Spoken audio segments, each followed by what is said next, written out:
کل وزیر اعظم اعتماد کا ووٹ لینے جا رہے ہیں. کل بڑا اہم دن ہے حکومت کے لیے اور خود وزیر اعظم کے لیے. اب اس پوری صورتحال پر بات کرتے ہیں. اگر کل یہ اعتماد کے ووٹ میں وزیر اعظم کامیاب ہو جاتے ہیں تو پھر قانون یہ کہتا ہے کہ اگلے 6 ماہ تک ان کے خلاف تحریک عدم اعتماد نہیں آ سکتی. اپنے مہمانوں کا آپ سے تعارف کرواتے ہیں. اشتر اوصاف صاحب سابق اٹارنی جنرل پاکستان کے ہمارے ساتھ موجود ہیں. افضل خان صاحب سابق سیکرٹری الیکشن کمیشن کے وہ بھی موجود ہیں. الیکشن کمیشن کے حوالے سے جو اعتراضات ہیں ان سے بھی جاننے کی کوشش کریں گے کیا اس کا کردار رہا. اور عارف حمید بھٹی صاحب سینئر تجزیہ کار سینئر صحافی کسی تعارف کے محتاج نہیں وہ بھی ہمارے ساتھ موجود ہیں. تو بھٹی صاحب پہلے جو مریم نواز صاحبہ کے خیالات الیکشن کمیشن کے بارے میں ایک دم چینج ہو گئے صرف 1.5 ماہ کے عرصے میں. ابھی 1.5 ماہ پہلے احتجاج وہاں کیا جا رہا تھا اور آج وہ کہہ رہی ہیں الیکشن کمیشن پر یہ تنقید کرنا حکومت کی طرف سے غلط ہے. پہلے تو ذرا اس پر آپ کمنٹ کر دیں پھر گفتگو آگے بھی بڑھاتے ہیں ذرا. بسم اللہ الرحمن الرحیم. ارباب ایک تو آپ نے شکریہ آپ نے مدعو کیا. نہیں مریم صاحبہ نے یہ جو آپ نے بتایا 19 جنوری 2021 کو الیکشن کمیشن کو کہا تھا آپ شریک جرم ہے. مریم نواز نے کہا تھا ثاقب نثار میں تمہیں چھوڑوں گی نہیں. مریم نواز نے کہا تھا کہ Saqib Nisar chief justice of Pakistan یہ 4 لوگوں کو باہر پھینکو. یہ وہ مسلم لیگ ہے جس نے سپریم کورٹ پاکستان اللہ کی عدالت کے بعد دنیا میں سپریم کورٹ ہے اس پر حملہ کیا تھا. یہ وہ مریم نواز صاحبہ ہے آج بلاول کے ساتھ کھڑی تھی 2 دفعہ پیپلز پارٹی کی حکومت گرائی. یہ وہ ہے جو کہتی تھی آرمی چیف اور ڈی جی آئی ایسا ہی ریزائن دے دے جنہیں ضیاء الحق نے گود میں پالا اور ضیاء الحق کا ریفرنڈم انہوں نے شروع کیا. کسی کو بھی اداروں کی تذلیل نہیں کرنی چاہیے اس میں دو رائے ہے ہی کوئی نہیں. یہ ملک میرا ہے. ایک تو چیف ہمارے آنریبل سپریم کورٹ کے محترم نہایت قابل عزت جج ہیں فائد عیسیٰ صاحب انہوں نے 2-4 دن پہلے کہا پاکستان گٹر ہے. گٹر یعنی کہ انسلٹ ہوتی ہے عدالتوں کی اداروں کی. میرے ملک کی کوئی عزت نہیں ہے اسے گٹر کہہ دیں. تو بھائی مریم نواز صاحبہ کی کون سی بات کروں کون سے ان کے قصے سناؤں جو انہوں نے اسٹیبلشمنٹ کو عدلیہ کو چیئرمین نیب کو آج تک ایک بات بتائیں اگر یہ فیصلہ ڈسکے والا ان کے حق میں نہ آتا تو مریم کے سے کس طرح بچتا الیکشن کمیشن. میرا تو خیال ہے کہ انہوں نے اپنی عزت بچائی ہے. تو سیاست دان میں ہم بد قسمتی یہ ہے جیسے ہی اپوزیشن میں ہوتے ہیں اصول کچھ اور ہوتے ہیں اقتدار میں ہوتے ہیں. اس ملک کی بد قسمتی ہے جو فیصلہ میرے حق میں آ جائے وہ تھانے دار بھی ٹھیک وہ جج بھی ٹھیک وہ صحافی بھی ٹھیک جو میرے پہ تنقید کر دے وہ میر جعفر بھی غدار بھی. لیکن میں صرف ایک بات کہوں گا ارباب آپ کا ٹائم زیادہ لے گیا ہوں صاحب جیسے صاحب علم ہے میرے جیسے بندے نہیں ہیں. نہیں بھٹی صاحب آپ لیں ٹائم آپ کم آتے ہیں اس لیے ٹائم زیادہ لیں. محمد صلی اللہ میرے نبی پاک محمد صلی اللہ علیہ وسلم رحمت اللہ علیہ کا فرمانا الراشی والمرتشی رشوت لینے اور دینے والا جہنمی ہے جہنمی. اگر اس الیکشن میں پیسہ چلا ہے تو میں کیسے مان جاؤں کہ میں اور آپ برائیوں سے بچتے ہیں کہ دوزخ میں نہ جائیں. یہ جہنمی میری زندگی کا فیصلہ کریں گے 72 کروڑ اگر پیسہ چلا ہے تو جس کی فوٹیج ارشد شریف نے چلائی ہے تو میں ان کے بارے میں کیا کہوں جس ملک میں حلال اور حرام کا فرق نہ رہے اور بھٹی صاحب پھر شفافیت کی جس پر ذمہ داری تھی جس ادارے پر شفافیت کو قائم رکھنے کی ذمہ داری تھی یعنی الیکشن کمیشن کیا بھٹی صاحب کیا وہ اپنا کردار ادا کرنے میں 100% کامیاب رہا؟ کیا یہ منصفانہ اور شفاف الیکشن کہے جا سکتے ہیں جو 3 مارچ کو جو کچھ ہوا ہے قومی اسمبلی میں؟ میں بتا دیتا ہوں الیکشن کمیشن صاحب جب ہمارے میرے بہت قابل احترام ہے شہباز شریف صاحب آئے انہیں کھڑے ہو کے ملے یاد صادق آئے انہیں کھڑے ہو کے ملے جب وزیر اعظم عمران خان بیٹھ کے ملے. میں عمران خان صاحب کا سپوکس مین نہیں ہوں ہرگز نہیں لیکن یہ سعید مہندی کے داماد ہیں اور سعید مہندی کا نواز شریف سے کیا تعلق ہے یہ لاہور کے بچوں کو پتہ ہے بدقسمتی ہے میری بھی لاہور کی پیدائش ہے اور یہاں سے یہ الیکشن نواز شریف صاحب 85 کا غیر جماعتی لڑے تھے میں اس حلقے میں پیدا ہوا ہوں. تو سعید مہندی کی رشتہ ان سے دیکھ لیں نواز شریف کا کیا ہے بھائی. یہ تو عمران خان صاحب کی اپنی غلطیاں ہیں. آپ آدمی صحیح لگاؤ جینون لگاؤ ایماندار لگاؤ آپ احتساب بھی کراس بھی بورڈ کرو. یہ نہیں کہ صرف نون لیگ اور پیپلز پارٹی کے لوگ اندر ہونے چاہیے اس میں جس نے کرپشن کیا اس کو گالی سمجھ کے گردن اتارو. تو لہذا الیکشن کمیشن صاف اور شفاف الیکشن کرانے میں ناکام رہے. صحیح. تو اشتر اوصاف صاحب, اس پر آپ کی رائے؟ الیکشن کمیشن کا جو کردار 3 مارچ کو رہا, پھر پہلے وفاقی وزراء کا ریئیکشن اس پر سامنے آیا اسی روز, کل وزیر اعظم نے قوم سے خطاب میں وہ تمام شکایات, وہ اعتراضات سامنے رکھ دیے. انہوں نے بڑا واضح کہا صرف 1500 بیلٹ پیپرز تھے, اس پر بار کوڈنگ کی جا سکتی تھی, ٹیکنالوجی کا استعمال کیا جا سکتا تھا, 2 دن کا ٹائم بھی تھا سپریم کورٹ کی رائے کے بعد. پھر کیا الیکشن کمیشن کی یہ ناکامی آپ بھی سمجھیں گے اس کو؟ سب سے پہلے تو میں یہ کہوں گا کہ جو اشخاص بھی یہ کہہ رہے ہیں کہ سپریم کورٹ نے بار کوڈ کا کہا اور سپریم کورٹ نے کوئی ڈائریکشنز دی کہ الیکشن کمیشن ایسے کرے, وہ دوبارہ اس اوپینین کو پڑھ لیں. اس اوپینین میں ایسی کوئی بات نہیں لکھی ہوئی. الیکشن کمیشن پابند ہے, سپریم کورٹ بھی پابند ہے, اور تمام مشینری, تمام لوگ وزیر اعظم سمیت پابند ہیں آئین کی پاسداری کرنے اور آئین کو فالو کرنے کے لیے. وزیر اعظم کا استدلال جو انہوں نے اپنی تقریر میں دیا وہ سراسر فیکچولی غلط ہے. اچھا, کہیں سپریم کورٹ میں نہیں یہ کہا گیا تھا کرپشن کے بارے میں. آپ وہ ریفرنس پڑھ لیجئے جو بھیجا گیا, جو ریفرنس بھیجا گیا اس کا جواب سپریم کورٹ نے کیا دیا وہ بھی آپ پڑھ لیجئے. سیکریسی حتمی نہیں ہے, سیکریسی ہمیشہ کے لیے نہیں ہوتی. یہ چیزیں تو, یہ نکات تو اس میں شامل تھے نا, یعنی آپشن تھا الیکشن کمیشن کے پاس. پلیز یہ سب باتیں کی جا رہی ہیں, پلیز فائنڈ آؤٹ کہ وہ کہاں لکھا ہوا ہے. انہوں نے کہا 1967 میں اس ججمنٹ میں یہ لکھا ہوا ہے, اور وہ بھی میں آپ کو پڑھ کے بتا دیتا ہوں کہ اس میں انہوں نے یہ لکھا کہ یہ کون کہتا ہے کہ سیکریسی جو ہے وہ آئیڈیل ہے. یہ الفاظ ہیں. ایک نابینا ہے, ایک ڈسیبلڈ آدمی ہے, اس کے ساتھ ایک شخص جاتا ہے, اس کی مدد کرتا ہے ووٹ دینے کے لیے, تو کیا اس کی سیکریسی کمپرومائز نہیں ہو گئی؟ تو انہوں نے ایک مثال دی تھی, اور اس کانٹیکسٹ میں اس کو دیکھیے. یہ کہیں نہیں لکھا ہوا, بلکہ اس ججمنٹ میں لکھا ہے کہ سیکریسی لازمی ہے, صرف ایکسیپشنل سرکمسٹانسز میں سیکریسی جو ہے وہ آئیڈیل نہیں ہو سکتی. یہ لکھا ہوا ہے اس کے اندر. سب چیزوں کو سیاق و سباق سے ہٹا کے بات کی جا رہی ہے. پلیز ہمیں یہ وقت ہے, اور آپ جیسے سنجیدہ چینلز جو ہیں ان کو اس بات کو آگے لے کے چلنا چاہیے کہ یہ ریٹوریکل باتیں جو ہیں ان کا. اب مجھے بتائیے پرائم منسٹر نے کیا کہا؟ پرائم منسٹر نے کہا کہ سینٹ وہ ادارہ جہاں سے پرائم منسٹر بنتے ہیں, وزیر اعلیٰ بنتے ہیں. بھائی سینٹ سے نہ وزیر اعلیٰ بن سکتا ہے, نہ وزیر اعظم الیکٹ ہو سکتا ہے. یہ بنیادی باتیں تک نہیں ہیں. اور جو سپریم کورٹ میں جواب دائر کیا الیکشن کمیشن نے, میں الیکشن کمیشن کا نمائندہ نہیں ہوں, میں اس کا وکیل نہیں ہوں, لیکن پلیز پڑھ تو لینا سب لوگ. اس میں انہوں نے لکھا کہ 226 میں یہ لکھا ہوا ہے, اور سپریم کورٹ نے اس کے کیا کہا اپنی اوپینین میں کہ 226 کے الیکشن سینٹ کا آئین کے ماتحت ہوگا, which means only one thing, 226 read with 59. کہیں نہیں لکھا. اور یہ بار کوڈ کی باتیں پلیز کہیں نہیں لکھی ہوئی ہیں, اس کو پڑھ تو لیں. یہ ہجان جو سارا کیا جا رہا ہے سب کچھ ہے. اچھا ہاں, اگر الیکشن کمیشن جی اپنے کال اور فیل میں تضاد کر گیا ہے یا فیل ہو گیا ہے تو اس کا ایک طریقہ ہے. 209 میں آپ ان کے خلاف ریفرنس بھیجیے. Why are we sitting here اور انڈائٹنگ؟ اور میں حیران ہوں فواد چودھری صاحب کے اوپر. وہ بہت اچھے وکیل ہیں, وہ کہتے ہیں جوڈیشل ادارہ, الیکشن کمیشن جوڈیشل ادارہ نہیں ہے. اور کب اگر انہوں نے پریس ریلیز کی ہے, انہوں نے تو متانت کا مظاہرہ کیا ہے. they could have, ان کے پاس اختیار ہے کہ وہ الیکشن کمیشن کے اندر کے لاء میں لکھا ہے کہ وہ اس پرائم منسٹر کو اور وزراء کو کنٹیمپٹ کا نوٹس دے سکتے تھے. صحیح, انہوں نے نہیں دیا.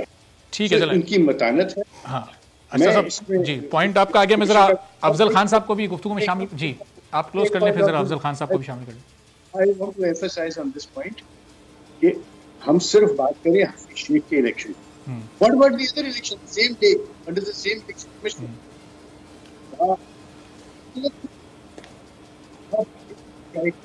صحیح, ٹھیک ہے. یہ تو نہیں ہو سکتا نا. جی, جو آپ ظاہر اشرف صاحب ہائپ سب سے زیادہ اسی, کیونکہ وہ قومی اسمبلی کا الیکشن تھا, پھر یوسف رضا گیلانی صاحب اور حفیظ شیخ کے درمیان مقابلہ ہو رہا تھا, پھر سب کی نظریں اس طرف تھیں چونکہ عبدالحفیظ شیخ صاحب کے نام پر اعتراضات بھی بہت سارے سامنے آ گئے تھے. اس طرح میں واپس آتا ہوں تو افضل خان صاحب, یہ اس سب سے بڑے مقابلے میں 3 مارچ کو جو کچھ ہوا, کیونکہ آپ ظاہر الیکشن کمیشن میں رہ بھی چکے ہیں, سرو بھی کر چکے ہیں, الیکشن کمیشن کیا اپنا رول ادا کرنے میں کامیاب ہوا, ناکام ہوا, اس پر آپ کا تجزیہ پہلے؟ بسم اللہ الرحمن الرحیم. ارباب جہانگیر, میں آپ کو یہ بتا دوں کہ بندہ جس ادارے میں بھی کام کرتا ہے اس ادارے کے ساتھ اس کی انس, محبت, تعلق ہوتا ہے, اور بعض لوگ اس کے لیے وہ غلط کام بھی کر جاتے ہیں. پولیس والا پولیس کو بچانے کے لیے جرم میں اگر شریک نہیں ہوتا لیکن اپنے بندے کو بچا لیتا ہے. میں بھی وکالت کروں گا اپنے ادارے کی, اور میں اس ادارے کو خود مختار بنانے کے لیے میری بڑی ایفرٹس تھی اور ابھی بھی ہیں اور جاری رہیں گی. ہمیں اس طرح کا الیکشن کمیشن آف پاکستان چاہیے کہ ان کے ایکشن بولیں اور اس طرح بولیں کہ اس کو پرواہ نہ ہو کہ حکومت ناراض ہو رہی ہے یا اپوزیشن ناراض ہو رہی ہے. اس کو یقین ہو کہ میرا ضمیر اور میرا اللہ مجھ سے راضی ہے, اور جو میرے اوپر قانونی فرائض ہیں میں اس کے مطابق. اور اب بات یہ ہے کہ ہمارے جو افضل صاحب بس ایک ضمنی سوال افضل خان صاحب لے لیے گا. یہ ماضی کی جو حکومتیں تھیں ان ادوار میں, میاں نواز شریف کے دور میں, پیپلز پارٹی کے دور میں, الیکشن کمیشن کیا اتنا آزاد ہوتا تھا کہ وزیر اعظم کو وہ جواب دے سکے, وفاقی وزراء کے خلاف بات کر سکے, یعنی اپنی بات کو صحیح کر رہا ہو لیکن وہ حکومت کے خلاف جا رہی ہو؟ بات یہ ہے کہ میں تو بھٹی صاحب میں آ رہا ہوں, افضل خان بات کریں, افضل صاحب بات مکمل کریں. جی افضل صاحب. وہ بالکل جرت بھی نہیں کرتے تھے, کر سکتے تھے, اور یہ اس الیکشن کمیشن نے کچھ چیزیں کی ہیں اور میں اس کی وکالت پہلے کروں گا جو اس نے اچھی چیزیں کی ہیں. اور بات یہ ہے کہ کوئی بھی اب یہ ادارے کے جتنے بھی جو ممبران ہیں وہ ہائی کورٹ کے جج کے برابر ان کو مراعات حاصل ہیں. ایک سوال یہ ہے کہ کیا یہی مراعات ان کی جو ساتھ نیچے الیکشن کمیشن کے افسران ہیں ان کو بھی اس طرح کی مراعات ہیں جیسے ہائی کورٹ میں یا سپریم کورٹ میں ہیں؟ بالکل بھی نہیں ہے, وہاں بھی کھلا تضاد ہے. اس کے بعد یہ کہ ہم اپنے اختیار کو تو دیکھتے ہیں, حقوق کو دیکھتے ہیں, لیکن ہم اس وقت آج ہم اپنے فرائض کو کریٹیکلی انالائز کریں گے کہ کیا وہ ادا ہو گئے. اگر ادا ہو گئے تو بسم اللہ, آپ بھی خوش اور ہم بھی خوش. بات یہ ہے کہ میں کسی سیاسی جماعت سے تعلق نہیں رکھتا, میں ایک وسل بلوور ہوں. حکومت جب زیادتی کرے گی کسی بھی آئینی ادارے کے ساتھ یا کسی بھی ادارے کے ساتھ ہم اس کے بھی خلاف بولیں گے, لیکن اپوزیشن اگر کسی کو ایکسپلائٹ کرتی ہے اور وہ بندہ ایکسپلائٹ ہوتا ہے, دیکھو کیریکٹر کا پتہ تب لگتا ہے جب آپ ایک میدان میں ہوتے ہیں. بات یہ ہے کہ ابھی آپ نے بات کی 19 جنوری کو کیا باتیں ہوئی, تو کیا اس کا یہ اثر ہے کہ وہاں پہ جو NA-75 ہے اس میں وہ آپ سے پہلے 14 پولنگ اسٹیشن کی ری پول مانگتے ہیں, پھر 18 کی مانگتے ہیں, پھر 20 کی مانگتے ہیں, آپ ان کو پورا الیکشن 350 پولنگ اسٹیشن کا دے دیتے ہیں. مطلب انہوں نے مانگا کیا اور آپ نے دیا. افضل صاحب اگر پریسائزلی 3 مارچ کے اگر الیکشن کمیشن کے کردار پر آپ 1-2 جملوں میں اپنا تبصرہ مکمل کریں تو بھٹی صاحب ہنس رہے ہیں, مسکرا رہے ہیں, ذرا میں ان کی مسکراہٹ کی وجہ بھی جان لوں. نہیں, آپ نے مجھے ٹائم دینا ہے. جی آپ نے مجھے ٹائم دینا ہے, یہ میرا سبجیکٹ ہے. جی جی. اور میں اس پہ یہ بات کرنا چاہتا ہوں کہ دیکھیں, سپریم کورٹ گئی, حکومت نے آرڈیننس لائے, آپ کو بھی پتہ ہے, مجھے بھی پتہ ہے, جانے نہ جانے گل ہی نہ جانے باغ تو سارا جانے ہے کہ آج کل کیا یہ 85 کے بعد سے بات ہے کہ آپ کسی بھی عہدے پہ, پارلیمنٹری کی بات کر رہا ہوں, خصوصاً سینیٹ کا تو اتنا آسان ہو گیا ہے کہ ابھی مجھے بتائیں کہ کل جو ایک عبدالقادر صاحب سینیٹر بنے ہیں اس میں اس کی کیا سیاسی خدمات ہیں, کیا عوامی خدمات ہیں, کیا دیگر اس میں ایسی بات ہے کہ ہائیسٹ ووٹ لے کر ایک آزاد امیدوار سب سے پہلے آیا ہے. تو بات یہ ہے کہ دیکھو یہ تو سامنے نظر آتا ہے. اسی چیز کو روکنے کے لیے دیکھیں, اگر ہم اس چیز کی اجازت دیں کہ جی کوئی بھی آ کے پیسہ لگا کے ہمارے سینٹ کی سیٹیں جیت سکتا ہے اور نیشنل اسمبلی کی سیٹیں جیت سکتا ہے, جو ایک حقیقت ہے کہ پیسے والے ہی اس گیم میں ہیں, تو اس کا مطلب ہے امبانی آ جائے یا یہودی کوئی آ جائے, بینکر آ جائے, یا امریکہ میں جو ایپکا ہے ان کی یہودیوں کی جو جوڈیشل لابی ہے وہ آ کے آپ کے پورے ملک کو. چلیں افضل صاحب, یہ تو ظاہر ہے سیاسی جماعتوں کو خود سوچنا پڑے گا نا. افضل صاحب واپس میں آپ کی طرف آتا ہوں ذرا. بھٹی صاحب ظاہر ہے آپ اس پر بھی کچھ رسپونڈ کرنا چاہیں گے, اور پھر اب کل PDM کا بائیکاٹ سامنے آ گیا, وزیر اعظم اعتماد کا ووٹ لینے جا رہے ہیں اور وہ اس اجلاس کا بائیکاٹ کر رہے ہیں, تو اس پر بھی ذرا تبصرہ فرما دیں, اور یہ الیکشن کمیشن سے متعلق بھی آپ یقیناً کچھ کہنا چاہیں گے. اچھا ارباب صاحب، میں اگر کوئی صحافی کرپشن کرتا ہے، نجائز پیسہ لیتا ہے، تو میں صحافی ہونے کے ناطے اس کو ڈیفینڈ نہیں کروں گا. صحیح، قطعاً نہیں کروں گا، قطعاً نہیں کروں گا. جو غلط ہے میرے، جو کسی کے لیے غلط ہے وہ میرے لیے بھی غلط ہے، جو کسی کے لیے جائز ہے میرے لیے بھی جائز ہے. چھوڑ دے. یہ جائز نجائز حلال حرام کا فرق کائنات کے خالق نے کیا ہے، جسے رب العالمین کہتے ہیں. میں کہہ رہا ہوں کہ اس الیکشن کمیشن نے بے ایمانی کا حصہ تھا. ڈسکا الیکشن میں بھی دھاندلی ہوئی، 10 سے زیادہ دفعہ فائرنگ ہوئی. یہ خاموش سوئے رہے، سوتے رہے. اداروں نے ہی اس ملک کو تباہ کیا ہے. یہاں تو مجھے بتا دے کہ کہیں آئین میں لکھا ہے، جس آئین اور قانون کی پاسداری کی میں اور آپ ذکر کرتے ہیں، اس میں 38 قلبن شکے ہیں عوام کو ان کے حقوق دینے کے لیے، تعلیم، صحت، پانی. آئین کی کون سی شک میں لکھا ہے کہ اربوں روپیہ لو اور سینیٹر منتخب ہو جاؤ؟ نجائز پیسہ، کرپشن کا پیسہ دو اور پیسہ دینے والا بھی راشی اور لینے والا بھی راشی. یہ کون سی آئین میں لکھا ہے؟ مجھے وہ آئین پڑھا دیں، اس کے بعد میں تو صحافت سے ویسے ہی باغی ہوگی. لیکن بھٹی صاحب بھائی یہ پیسے آپ رشوت بھٹی صاحب، آپ کا آرگومنٹ ہے، اس آرگومنٹ کی پھر آپ منطق کیا پیش کریں گے؟ الیکشن کمیشن نے یہ سب کیوں کیا؟ اگر وہ دھاندلی کا پارٹ بنا، اس کے پیچھے مقصد کیا تھا؟ پیسہ تھا مقصد، اثر و رسوخ اس مقصد تھا، وہ دباؤ میں آ گیا کسی کے، یا کوئی اقربا پروری تھی؟ اس کا مقصد کیا تھا؟ پیسے کی سیٹیں، پیسے کی فوٹیج ارشد شریف چلا چکا ہے. میں نے بھی 8-9 الیکشن جرنلسٹ کی ہیں. اوپن پیسہ چلتا ہے، اس میں ابہام ہی کوئی نہیں. یہ الیکشن کمیشن نے قومی اسمبلی کے لیے پیسے خرچے کی 40 لاکھ مقرر کی، اور 5 لاکھ سے کم سینٹ ایم این اے کا الیکشن ہی کوئی نہیں ہوتا. میں تو کہہ رہا ہوں ڈسکے میں بھی ہوا ہے، لیکن جو اندر بھی صاف شفاف ویڈیو میں تو ووٹ ضائع کرنے کے طریقے بتائے جا رہے ہیں. 5 سال تم ہمارا خون چوستے ہو. شہریار آفریدی کا ووٹ ضائع ہو گیا، مبینہ طور پہ الزامات لگ رہے ہیں زرتاج گل صاحبہ پہ، وزیر اعظم صاحب پہ، خود عامر لیاقت صاحب پہ. یار اس نے تو غلطی کی نا. ایک بندہ جو منتخب ہوا ہے یوسف رضا گیلانی، جسے سپریم کورٹ نے نہل کیا تھا، اس کا صاحبزادہ کہتا ہے ووٹ اس طرح ضائع کرو، یہ تو کرائم ہے. میں نے 2-3 وکیلوں سے پوچھا، اعتزاز احسن صاحب کے بقول. اب استر و صاف علی خان صاحب نہایت قابل احترام ہیں، یہ بہتر جانتے ہیں. پوچھتے ہیں یار اس کے بعد اور کیا ثبوت چاہیے؟ آپ الیکشن کمیشن کا مطلب ہے صاف شفاف الیکشن کرانا. الیکشن کرانا نہیں 5 سال ہماری ہڈیاں نوچ کے تنخواہ لیتے ہو. ایک الیکشن کرانا ہوتا ہے، ایک ضمنی کرانا ہوتا ہے. اگر وہ بھی نہیں شفاف کرا سکتے تو پھر الیکشن کمیشن کا فائدہ کیا ہے؟ اتنی مرات، ان کا بجٹ دیکھے نا کتنا ہے. اب انہوں نے بڑا فوری طور پہ انہوں نے کہا 22 پولنگ اسٹیشن میں چاہیے، انہوں نے پورے حلقے کا کرا دیا. چلے کرا دے، یہ پیسہ تو میرے اور آپ کے ٹیکس پیئر کا لگے گا. یہ جس گاڑی پہ آتے ہیں روزانہ، جس اے سی کو لگاتے ہیں، جو بھی فرما رہے تھے محترم افضل صاحب کے، ہائی کورٹ کے جج صاحب کے برات ہے، تو 5 سال بعد ایک الیکشن یا چند ضمنی الیکشن بھی نہیں شفاف کرا سکتے. تو پھر ایسے الیکشن کمیشن کو میرے خیال میں تو اپنے عہدے پہ نہیں رہنا چاہیے. اگر میں صحافت میں اپنے 5 سال کی تنخواہ کو بھی حلال نہیں کر سکتا، جسٹیفائی نہیں کر سکتا. بھٹی صاحب، الیکشن کے علاوہ بہت سارے دوسرے معاملات بھی تو غلط کام غلط ہے، چاہے جج کرے، جنرل کرے، صحافی کرے، ریڈی بان کرے، کوئی بھی کرے. اس کے علاوہ جو فارن فنڈنگ کیسز چل رہے ہیں، وہ دوسرے معاملات بھی تو دیکھ رہے ہوتے ہیں. صرف عام انتخابات یا ضمنی الیکشن یا سینٹ انتخابات تو نہیں کرانے ہوتے، اس سے ریلیٹڈ جو دوسری چیزیں ہیں وہ بھی تو اپنی ذمہ داریاں ادا کر رہے ہیں. فارن فنڈنگ کیس میں بھی ساتھ سے چل رہا ہے. کیوں نہیں فیصلہ کر رہے؟ کیوں نہیں کر رہے؟ میری بات یاد رکھ لیں، سلیکٹڈ انصاف نفرت کو جنم دیتا ہے. نفرت کو یہ معاشرہ اسی لیے تباہ ہوا ہے.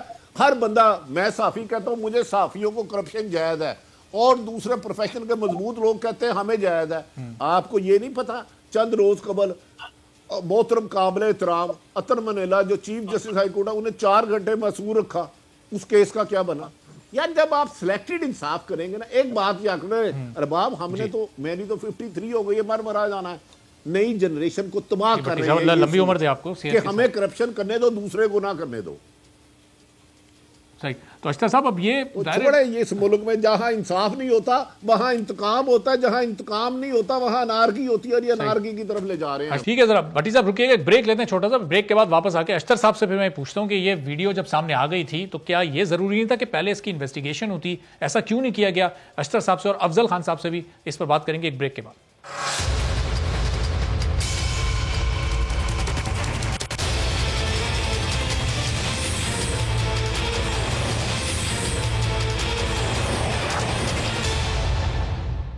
پروگرام میں ایک بار پھر آپ کو خوش آمدید کہتے ہیں. عارف حمید بھٹی صاحب، افضل خان صاحب، اشتر اوصاف صاحب ہمارے ساتھ موجود ہیں. سر صاحب، جب یہ ویڈیو سامنے آ گئی تھی، اب اس ویڈیو پر تو راتوں رات تحقیقات ہونی چاہیے تھیں اور الیکشن کمیشن کو آپ کو نہیں لگتا علی حیدر گیلانی صاحب کو طلب کرنا چاہیے تھا, ان سے پوچھنا چاہیے تھا, وہ جو دیگر 4 لوگ تھے پاکستان تحریک انصاف کے ان کو بلانا چاہیے تھا, ان سے پوچھنا چاہیے تھا کہ یہ کب کی ویڈیو ہے, کس نے بنائی ہے؟ الیکشن سے پہلے یہ صورتحال سامنے آ جانی چاہیے تھی. اب یہ تحقیقات چل رہی ہے, وہ چلتی رہے گی, پھر لوگ بھول جائیں گے اور وہ کیس بھی کہیں دب جائے گا. تو یہ روایت چلتی رہے گی ہمارے ملک میں اسی طرح. یہ سوال آپ مجھ سے پوچھ رہے ہیں؟ جی اشتر صاحب آپ کی طرف. جی ہاں, الیکشن پٹیشن جب ہوگی اس کے اوپر تو لازمی طور پہ ایویڈنس آئے گا, لازمی طور پہ وہ ویڈیو اور باقی سب چیزیں جو ہے وہ دیکھی جائیں گی. جی اچھا اشتر صاحب, انٹرنیٹ کنیکشن کی وجہ سے غالباً آپ کی آواز نہیں آ پا رہی, آپ کو ریکنیکٹ کرتے ہیں.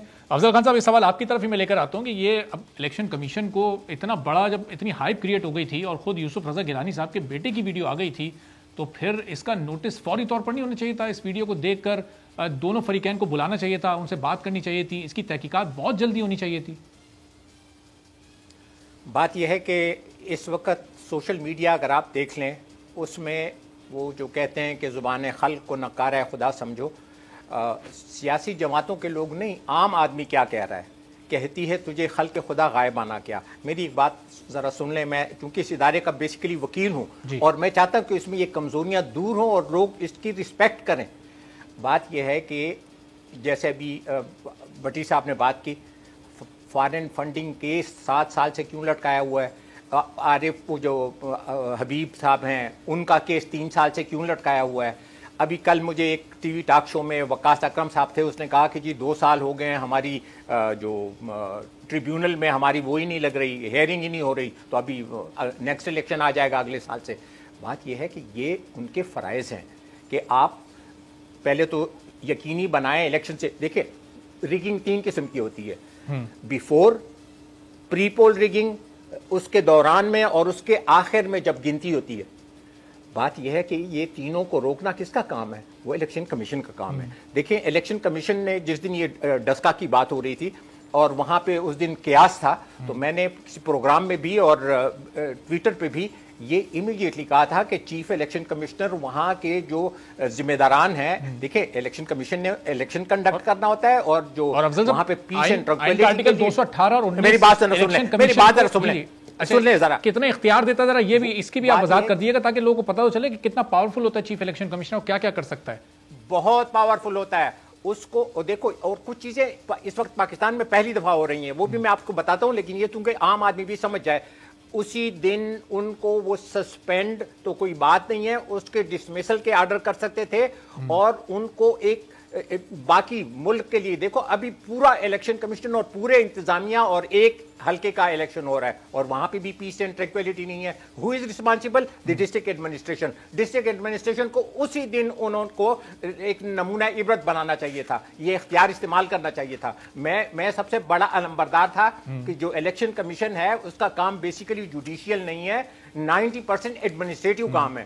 وہ جو ججز ہمارے آتے تھے اور آتے ہیں, ابھی بھی میجارٹی میرے خیال میں ججز ہی کی ہے, تو بات یہ ہے کہ وہ جوڈیشیس. افضل خان صاحب ڈسکا الیکشن میں پورا دن جو ہنگامے ہوتے رہے, 2 لوگوں کی جان چلی گئی اور چیف الیکشن کمشنر یا الیکشن کمیشن کو یہ پتہ ہی نہیں تھا کہ ان کی پاورز کیا ہیں, ان کو پریکٹس کس طرح سے کرنا ہے. ان کو یہ تو پاور ہے کہ ابھی انہوں نے پرائم منسٹر کو جواب دے دیا اور ایسا بھی یہ انپریسیڈنٹڈ ہے. بات یہ ہے کہ پرائم منسٹر نے کون سی بری بات کہی ہے؟ پرائم منسٹر نے کہا کہ دیکھیں ہم نے آپ سے کہا, سپریم کورٹ نے 2 دفعہ ان سے بلایا کہ آپ یہ بتا دیں کہ آپ کا فرض ہے. دیکھیں سب سے پہلا فرض یہ ہے کہ صاف اور شفاف الیکشن کرانا اور کرپٹ پریکٹسز کو روکنا. وہ تو کہتے ہیں کہ جس الیکشن کرانا ہمارا فرض ہے, صاف اور شفاف کہاں چلا گیا اور کرپٹ پریکٹس کو روکنے کی کون سی ایفرٹ کی گئی؟ دیکھیں اگر وہ سیریل نمبر ہی لگا دیتے, بار کوڈ لگا دیتے, 1 گھنٹے کا کام ہے, 1500 ووٹ 1 گھنٹے سے بھی کم وقت میں یہ ہو سکتا ہے, یا اتنی ٹیکنالوجی آتی ہے. پھر ہوا کیوں نہیں؟ اور اس سے یہ انٹینٹ ان کا واپس انہوں نے اشتر صاحب کا رابطہ دوبارہ بحال ہو گیا, وہ کچھ ان کی بات ادھوری رہ گئی تھی. جی اشتر صاحب اپنی بات مکمل کر لیجیے گا. ضرور, میں بات ضرور مکمل کرنا چاہوں گا, لیکن جو میں سن رہا ہوں کیا ہو گیا ہے, کون سا بار کوڈ, کون سے number.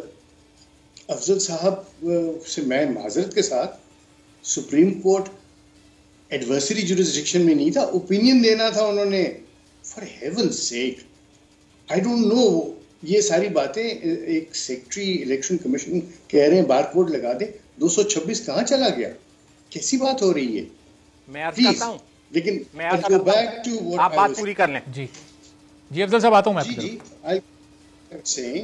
what I was saying sir was کہ الیکشن کمیشن نے اپنی جو بھی ان کی جو ذمہ داریاں تھیں وہ پوری کی. اب ٹرائیبیونل جب بنے گا اور ٹرائیبیونل کے سامنے, مجھے بتائیے حفیظ شیخ صاحب جو الیکشن ہارے ہیں, ہیو یو ہرڈ کیا انہوں نے کوئی پروٹیسٹ کیا؟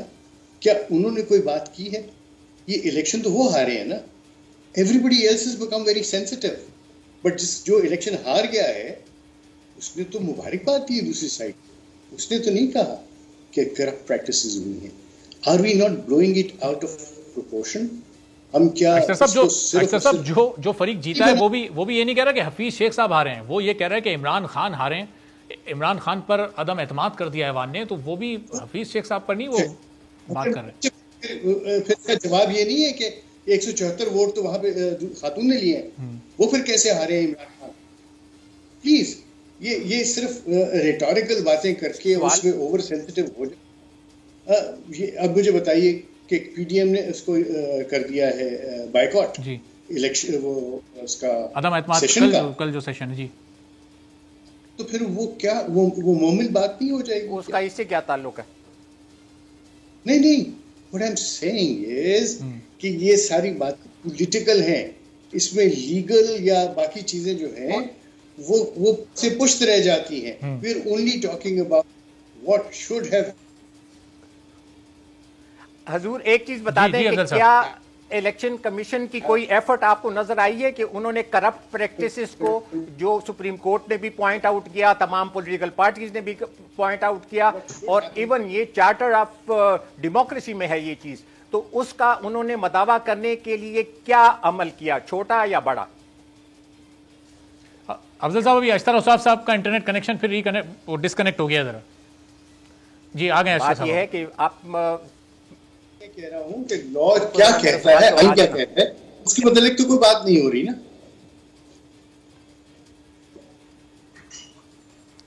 بات یہ ہے کہ الیکشن کمیشن نے کرپٹ پریکٹسز کو روکنے کے لیے, سینٹ میں پیسے کے استعمال کو کم کرنے کے لیے, کنٹرول کرنے کے لیے, ایلیمینیٹ کرنے کے لیے کیا اقدام کیا؟ سپریم کورٹ نے ان کو جو ایڈوائس حکم کریں چھوٹے بھائی.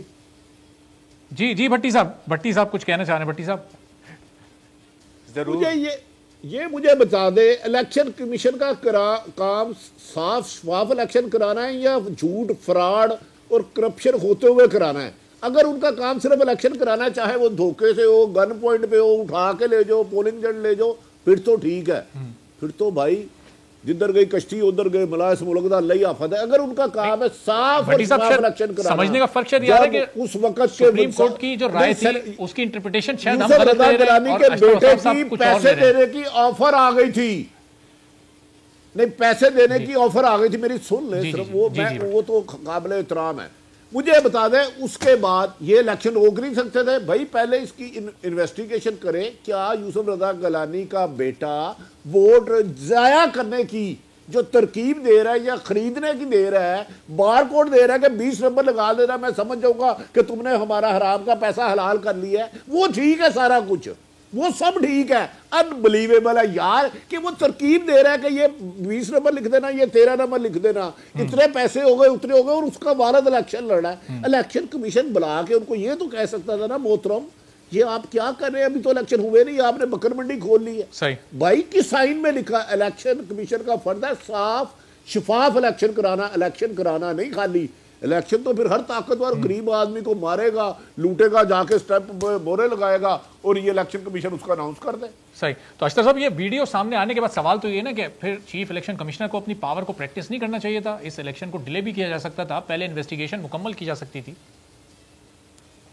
اب مجھے بتائیے کہ اس طرح کی ویڈیوز جو ہیں جب تک کہ ان کو انویسٹیگیٹ نہ کر لیا جائے تو الیکشن کا جو انعقاد ہے کیا وہ ویڈیوز کے اوپر چلے گا کہ کوئی ویڈیو کسی نے بنا کے بھیج دی ہو, چاہے وہ سچ ہے یا جھوٹ ہے, تو یہ سارے کا سارا ایک عمل ہے.